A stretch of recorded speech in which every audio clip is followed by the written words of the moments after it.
Semoga yang subscribe, like, comment, and share diberikan kemudahan dalam setiap urusannya, amin.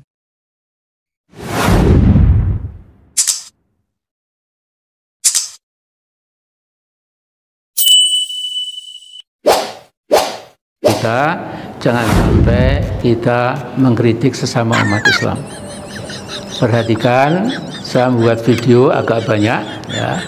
Tidak satupun video saya itu yang sampai menjelekkan, ya, menilai negatif umat Islam yang lain, jangan. Ya.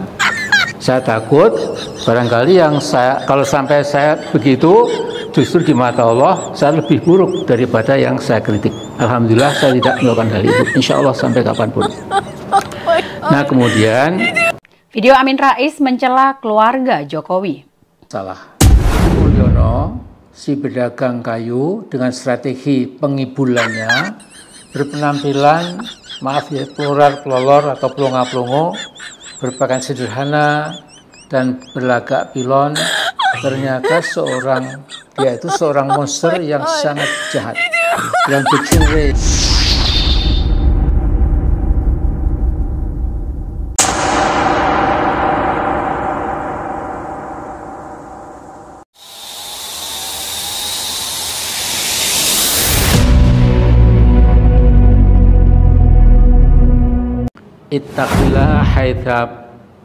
Ittaqilah haitsu ma kunta wa bisai atal hasanata tamhuha wa khaliqin nasa bi khuluqin hasanin, ya. Jadi takutlah Allah dimanapun kamu berada, kemudian ikutilah perbuatanmu yang buruk itu dengan perbuatan yang bagus, niscaya perbuatan yang bagus akan menghapus perbuatan burukmu itu, ya. Kemudian bergaulah dengan umat manusia dengan akhlak yang terpuji, ya. Wecang, ya, katakanlah diwecang, ya, oleh Al-Quran itu, ya, bahwa sesungguhnya kalau kita mau menyatukan kekuatan Islam yang luar biasa, andai kata bisa bersatu, itu ada kode etiknya, ya, ada aturan-aturan mainnya. Ya. Nah, kode etik itu tertera dalam surat Hujurat, ya, ayat 10, 11, 12, dan 13. Ya. Sesungguhnya sama mukmin itu adalah bersaudara. Karena itu islahkanlah, sempurnakanlah persaudaraanmu sama orang mukmin itu. Hendaklah kamu takut kepada Allah, la'alakum turhamun. Mudah-mudahan dengan demikian kamu akan dirahmati, ya. Jadi ini rule pertama, ya. Berikutnya lagi adalah, wahai orang-orang beriman, jangan sampai sebagian di antaramu itu merendahkan, apalagi menghina sebagian yang lain, ya. Siapa tahu yang direndahkan itu di mata Allah jauh lebih bagus. Dan juga perempuan-perempuan mukminah, ya, jangan sampai ada yang kemudian merasa lebih hebat, lebih ampuh dan lain-lain, sehingga mengejek umat mukminah yang lain, ya.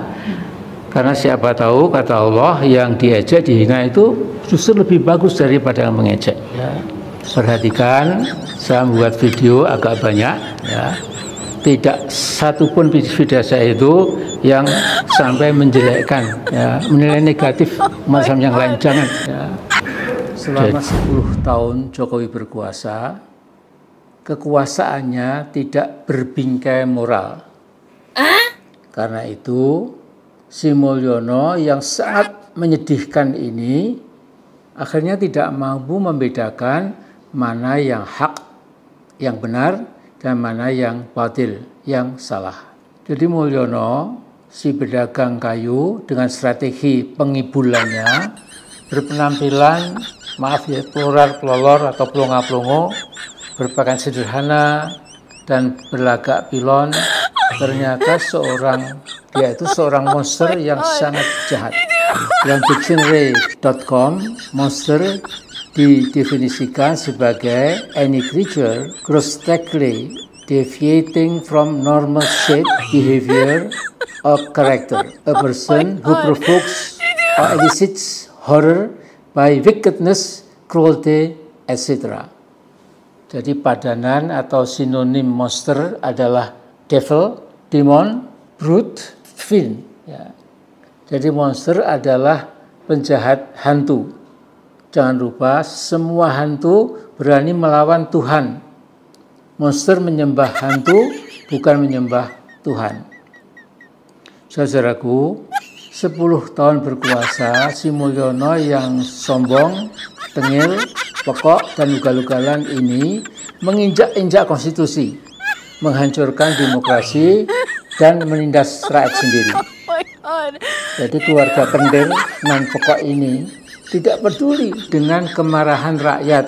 Nah, Gibran, pendekar Fufu Fafa, dan Kaisang, bocil yang isi kepalanya persis sama dengan abangnya, yaitu isinya serba pornografi dan menantang kita semua. Bayangkan keduanya berpakaian kaos hitam bergambar siluet bapaknya dan kaos bertuliskan Putra Mulyono. Ini betul-betul menantang kita. Keduanya monster muda ini terang-terangan sedang menantang dan mengejek bangsa Indonesia. Seolah-olah dua-duanya ini mengatakan, hei bangsa Indonesia, mau apa kalian? Hal itu betul-betul luar biasa. Ya. Jadi saya tidak bisa mengekspresikan dengan kata-kata betapa sombongnya, betapa ya kementusnya ya anak-anaknya Mulyono ini. Ya. Nah, keluarga Mulyono sudah benar-benar lenyeng, bergerak bebas tanpa patokan, mabuk berat kekuasaan. Sama sekali tidak sadar secuil kekuasaan yang dititipkan oleh Allah yang Maha Esa dan Maha Kuasa dapat dicabut sewaktu-waktu, dan pemilik cuilan kekuasaan itu bisa dihempaskan, dan jadilah mereka manusia yang hina-dina. Jadi bahan ketawaan dan cemooh rakyat Indonesia. Akhirnya tinggal 23 hari lagi Pak Mulyono berkuasa. Terlalu banyak anak-anak bangsa berharap setelah 20 Oktober nanti Mulyono alias Jokowi keluarga bisa digiring masuk penjara demi tegaknya keadilan, dan juga supaya presiden-presiden yang akan datang tidak lagi melakukan kesalahan fatal seperti yang dilakukan oleh Saudara Mulyono atau Jokowi. Amin amin ya mujibas sa'ilin. Ya. Nah, saya akan menambahkan sedikit saja. Bila ada yang benar dari apa yang saya katakan, tentu datanya dari Allah Subhanahu wa taala. Tapi bila ada yang salah, tentu dari saya sendiri, ya, Al-Fakir Amin Rais, dan semoga Allah berkenan mengampuni saya. Jadi saya kira begitu dulu. Wallahu a'lam bishawab. Assalamualaikum warahmatullahi wabarakatuh. Jadi ini saya kira rule of the game, aturan main dalam pergaulan antar mukmin itu sesungguhnya sangat bagus ya. Karena sekarang ini saya tidak usah menyebut nama organisasi, nama jamiah, persyarikatan dan lain-lain. Ini untuk kita semua harus kita ingat, pegangan kita, jangan sampai kita mengkritik sesama umat Islam. Perhatikan, saya membuat video agak banyak ya. Tidak satupun video saya itu yang sampai menjelekkan ya, menilai negatif umat Islam yang lain, jangan ya. Saya takut barangkali yang kalau sampai saya begitu, justru di mata Allah saya lebih buruk daripada yang saya kritik. Alhamdulillah saya tidak melakukan hal itu, insya Allah sampai kapanpun. Nah, kemudian video Amin Rais mencela keluarga Jokowi. Amin Rais, Ketua Majelis Syura Partai Umat, secara terang-terangan melontarkan kritik kepada keluarga Presiden Joko Widodo. Kritik itu disampaikan olehnya melalui YouTube pribadinya pada Kamis 25 Januari 2024 dengan judul Jokowi sudah menjadi beban nasional. Gibran bodoh dan memalukan. Kaisang sama. Ibunya Iriana juga agak memalukan. Menantunya di Medan, Sami Mawon. Jadi, orang-orang beriman, jauhilah sejauh-jauhnya dari berbanyak-banyak melakukan praduga dzon, ya. Inna ba'da dzonni itsm, sesungguhnya sebagian dzon, praduga itu berdosa, ya. Pak Jokowi itu ketika jadi presiden itu kan jadi monster. Monster itu artinya hantu. Hantu yang menakutkan. Semua takut sama dia. Cuma 1-2 orang saja masih berani berbicara. Karena itu janganlah kamu tajassasu, saling intai-mengintai, atau kemudian juga menghibah, ya, mengerasani, ya, di belakang punggung yang dirasani itu, ya. Kata Allah, kalau kita sampai menghibahkan saudara kita sama orang mukmin, ya, itu ibaratnya seperti kita itu tega memakan bangkai jenazah saudara kita itu, ya. Tentu kita jijik, kita tidak akan melakukan itu, ya. Karena itu wattaqullah innahu tawwabur rahim. Karena itu takutlah kepada Allah, sesungguhnya Allah Maha Pemberi ampun dan Maha Penyayang.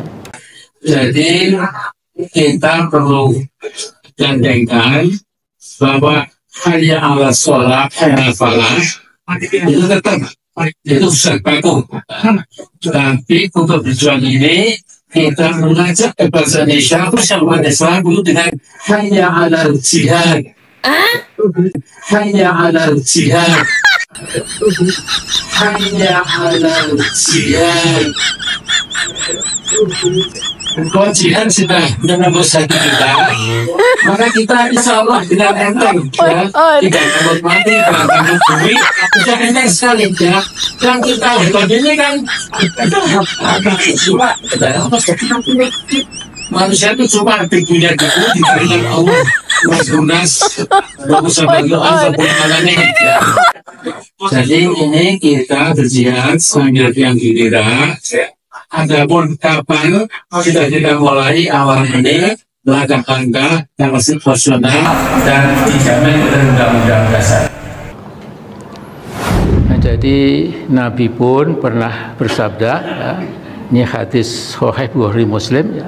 Jadi permisalan orang-orang mukmin di dalam saling menyayangi itu, ya, dan di dalam saling tarahumihim, ya, saling bersikap rahmat, ya, sayang, ya, wa ta'atufihim, bersikap lembut, ya, kepada sesama orang mukmin itu bagaikan sebuah jasad, ini jasad badan kita ini, ya. Idashtaka minhu syai', kalau ada bagian badan itu yang mengeluh karena sakit, tada'alahu sa'irul jasadi bisahari wal humma, maka yang lain ikut merasakan kepedihan, kesakitan, ya, seperti yang dialami oleh bagian badan yang dikenakan sakit tadi, ya. Jadi kalau ibarat jasad saya ini, kalau ada hal yang nyeri mungkin di punggung saya, ya, itu seolah-olah ya kaki, ya tangan, ya otak, ya hati itu ikut merasakan kenyerian tadi, ya. Ini sesungguhnya sesuatu ajaran sangat agung, bahkan dalam bidang politik apalagi kalau seperti ini menjadi patokan dalam pergaulan antar orang-orang beriman, tentu amat sangat indah sekali, ya. Nah, Jokowi menampakkan kebodohannya dan sekaligus ambisi butanya ketika menyatakan di berbagai forum bahwa sebagai presiden dia akan berkampanye dan memihak paslon yang ada, yaitu ada anak ingusannya sebagai cawapres. Hampir semua kalangan marah dan malu pada sikap Jokowi yang sudah tidak lagi punya etik atau moral.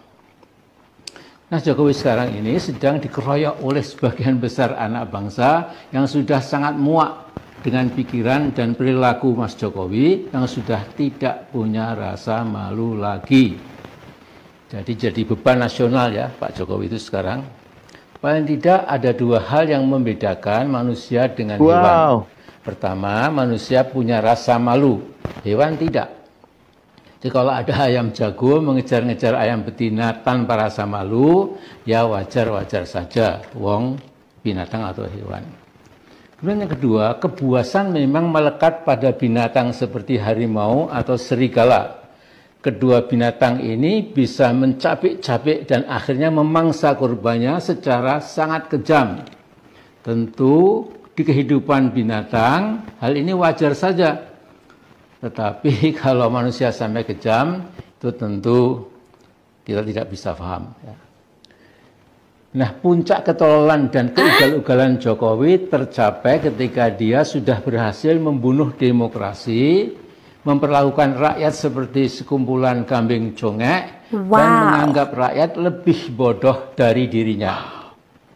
Ternyata tokoh yang tidak bisa menunjukkan ijazah SD dan SMP-nya, ini benar-benar sudah menjadi Pak Pelongo. Sampai sekarang memang ijazahnya tidak bisa ditemukan ya. Sudahlah Pak Jokowi, Anda sudah outdated, sudah usang, dan sudah disoriented, sudah tidak bisa membaca lagi perkembangan dan kemajuan dunia real. Sementara itu, proyek IKN itu hanya sebuah ilusi. Saya pernah ke sana, langsung melihat bahwa tidak ada satupun, saya ulangi, tidak ada satupun investor asing mau menanam modal mereka ke IKN. Artinya apa? Karena IKN memang proyek abal-abal, useless dan waste. Tidak ada gunanya dan pemborosan.